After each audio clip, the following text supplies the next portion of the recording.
మీ business ఏదైనా మీ ఊర్లో promotion చేయాలంటే అది సుమన్ టీవీతోనే సాధ్యం. ఇప్పుడే సంప్రదించండి. నమస్తే, welcome to Suman TV. Shiva గారి వీడియో అన్నమయ్య జిల్లా కలెక్టర్ గారి దృష్టికి వెళ్ళడం, ఆయన స్పందించి చింతపర్తి విఆర్ఓ గారు, తహసీల్దార్ గారు వెంటనే ఇక్కడ స్టూడియోకి వచ్చి మేమున్నామని చెప్పి భరోసా ఇచ్చి సేఫ్టీగా ఇండియాకి తీసుకొచ్చే బాధ్యత మాది అని చెప్పి వీళ్ళ దగ్గర సైన్ కూడా తీసుకొని పూర్తి వివరాలన్నీ కూడా సేకరించారు.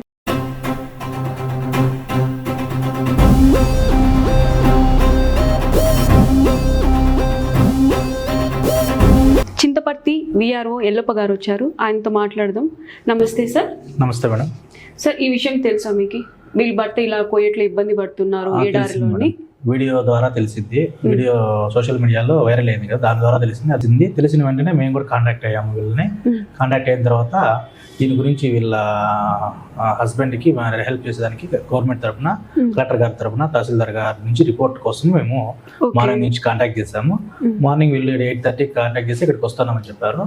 అందువల్ల ఇక్కడికే వచ్చాము మేడం. వీళ్ళ దగ్గర నుంచి వచ్చాము, రిపోర్ట్ తీసుకొని కలెక్టర్ గారికి పంపించి వీళ్ళకి హెల్ప్ చేయడం కోసం మేము వచ్చాము మేడం. ఓకే సార్, చూసారు వీళ్ళ పరిస్థితి, ఏ విధంగా హెల్ప్ చేస్తున్నారు సార్? మేడం, వీళ్ళు ఫస్ట్ వీళ్ళ హస్బెండ్ గారిని అక్కడ నుంచి తీసుకొచ్చేదానికి బయలుపడి తహసీల్దార్ గారి నుంచి రిపోర్ట్ పంపించి కలెక్టర్ గారి ద్వారా సహాయం చేస్తాం ఇక్కడికి వచ్చేదానికి వీళ్ళ హస్బెండ్కి. ఇలాంటి కేసెస్ ఇంతకు ముందు మీ దృష్టిలోకి ఏమైనా రావడం జరిగిందా? లేదు మేడం, ఇంతకుముందు రాలేదు. ఇదే ఫస్ట్ అంటారు. ఇది వీడియో అనేది చాలా వైరల్ కూడా అయింది. ఎందుకంటే కోయేటికి బతుకు తీరు కోసం వెళ్తారు, తీరా చూస్తే అక్కడ కష్టాలు పడుతూ ఉంటారు. ఇలాగా ఈ రోజు బాధితురాలుగా వీళ్ళు ఉన్నారు, రేపు ఇంకా చాలా మంది కూడా ముందుకు వస్తున్నారు. ఎందుకంటే మనకు తెలిసింది వీళ్ళొక్కరే, తెలియక ఇంకా చాలా మంది కూడా ఉంటారు. వీళ్ళకి మీరు ఏం చెప్తారు? కోయేటికి వెళ్ళాలంటే ఏజెంట్ ఏం చెప్తే అది నమ్మేస్తున్నారు, ముందు వెనుక ఏది ఆలోచించకుండా నమ్మి వెళ్ళిపోతున్నారు. మీరు ఇలాంటి వాళ్ళకి ఏం చెప్తారు అసలు? మేడం, అదే ఏజెంట్ను వాళ్ళని ముందు కనుక్కొని జాగ్రత్తగా మనం చూసుకొని వెళ్తే, అక్కడ ఉంటే మనకు తెలిసిన వాళ్ళు ఉంటే వాళ్ళ ద్వారా వెళ్తే కూడా ఇంకా బాగుంటుంది. అదేవిధంగా ఇంతకుముందు పేపర్లో చూసాం మేడం మేము కూడా. ఇంతకుముందు మన అన్నమయ్య డిస్టిక్ ఎస్పీ గారు హర్షవర్ధన్ రాజు సార్ ఎవరు అనుకుంటాను, వాళ్ళు కూడా ఈ విధంగా సపరేట్ సెల్ ఏర్పాటు చేసి ఎస్పీ ఆఫీస్లో వీళ్ళందరికీ ప్రతి వారం ఇట్లాంటి వాళ్ళు ఎవరైనా ఉంటే బాధితులకు న్యాయం చేస్తున్నారంట. ఆ విధంగా ఇప్పుడు కూడా కంటిన్యూ చేసి ఇలాంటి వాళ్ళకు అందరికీ సపరేట్ సెల్ అలాగే మెయింటైన్ చేసి ఇప్పుడు కూడా వాళ్ళకి హెల్ప్ చేస్తే బాగుంటుందని మేము కూడా కోరుకుంటున్నాం. ఈమె ఏం చెప్తున్నారంటే, మా భర్త వచ్చేస్తారు, మాకు అప్పులు అయిపోయాయి, ఇప్పుడు మాకు ఏం చేయాలో అర్థం కావట్లేదు, ఉపాధి కూడా లేదు అంటున్నారు. మీరేమైనా కలెక్టర్ గారికి ఈ విషయం పైన ఏమైనా చెప్తారు? తహసీల్దార్ గారితో మాట్లాడి మా రిపోర్ట్ ద్వారా కలెక్టర్ గారికి పంపిస్తాం. అదే కోయట్కి వెళ్ళాలని ఇల్లు కట్టుకున్నాము ప్రభుత్వం, కొత్త ప్రభుత్వం జగన్ ప్రభుత్వంలో ఇల్లు వచ్చింది కదా, దానికి అప్పు చేసి ఇల్లు కట్టుకున్నాము. 7 లక్షల దాకా అప్పు చేసుకొని పెట్టుకున్నాము. ఇప్పుడు ఏమంటే ఆ అప్పు కట్టాలని చెప్పిననే కోయేటికి వెళ్ళాడు మా ఆయన.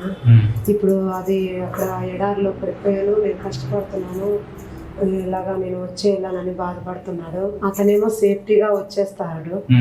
సేఫ్టీగా వచ్చేస్తే ఇప్పుడు అప్పులందరూ వచ్చి ఇట్లా మీద పడిపోతారు కదా, అందుకని నా కూడా అది కూడా కొంచెం క్లియర్ చేయమని ఇప్పుడు ఇక్కడ మీడియా నుంచి తెలియజేసినాను.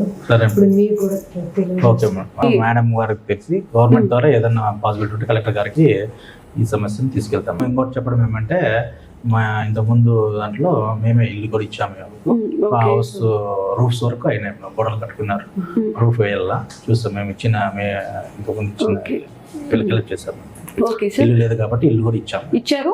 ఇప్పుడు అతను ఇండియాకి వచ్చినాక ఉపాధి అనేది లేదు తనకి. ఇంకా నెక్స్ట్ మీరు చెప్పారు కదా తహసీల్దార్ గారితో మాట్లాడిన వెంటనే వీళ్ళ భర్తకి ఏదైనా ఉపాధి కల్పిస్తే బాగుండు అని ఏమైతే సుమన్ టీవీకి అప్రోచ్ అయ్యింది, చెప్పింది కూడా.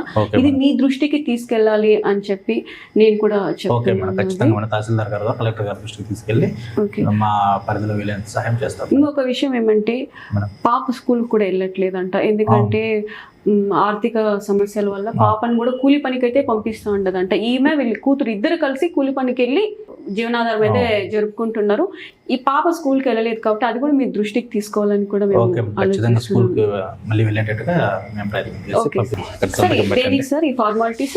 లేదు మేడం, ఆల్రెడీ రిపోర్ట్ రెడీ చేసాము. ఈమె దగ్గర 10 minutes టైం ఇస్తే అందులో రాసుకుంటాం, టైం ఉంటే రాసుకున్న తర్వాత కూడా సంతకం పెట్టచ్చు, రాసుకుంటాం మేడం. అదే ఏం చెప్తుందో అదే రాసుకుంటాం మేడం. స్టేట్మెంట్ అన్నమాట, ఈ విధంగా మాట్లాడుతూ చెప్పింది కదా, ఇదంతా ఆమె ఏం చెప్తుందో అవంతా రాసుకొని ఆమె సంతకం పెడితే దీన్ని ఈ విధంగా కలెక్టర్ గారికి బ్యాంక్ పంపించేదానికి. Okay sir. సైన్ పెట్టమ్మా. ఇవి మీరు చెప్పినంత రాసుకున్నాము, సంతకం పెట్టండి.